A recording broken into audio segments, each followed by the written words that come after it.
Að tap hérna á móti KA, hver svona tilfinningin eftir þennan leik?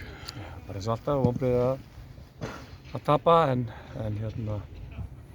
farið á 4 mörk þá erfitt að vinna og við erum búin að spila 3 útileiki, skora 6 mörk við þeim en fá okkur 10 og það segir sig sjálft að varnarleikurinn okkar ekki nógu góður þegar við förum á útivöll.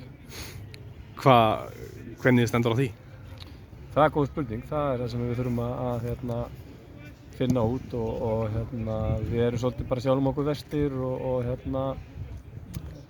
erum ekki að klára mennin okkar og erum að gera svona einföld mistök í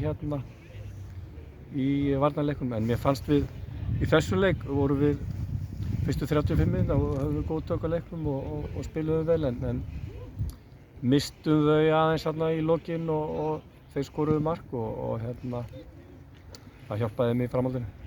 Já, það voru áföll fyrir leik og í leiknum. Hver staðan á honum Birni Daníel? Ég bara veit það ekki, hann fékk einhver sling á hnéð og við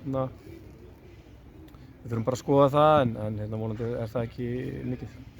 Já, og Logi Hrafn og Kjartan Henry voru ekki með, hver staðan á þeim? Já, Logi Hrafn og Kjartan Henry, þeir eru með smá ökklameiðsli, þeir verða klárir á mánudaginn. Edu verður eitthvað lengur frá. Ok, takk fyrir.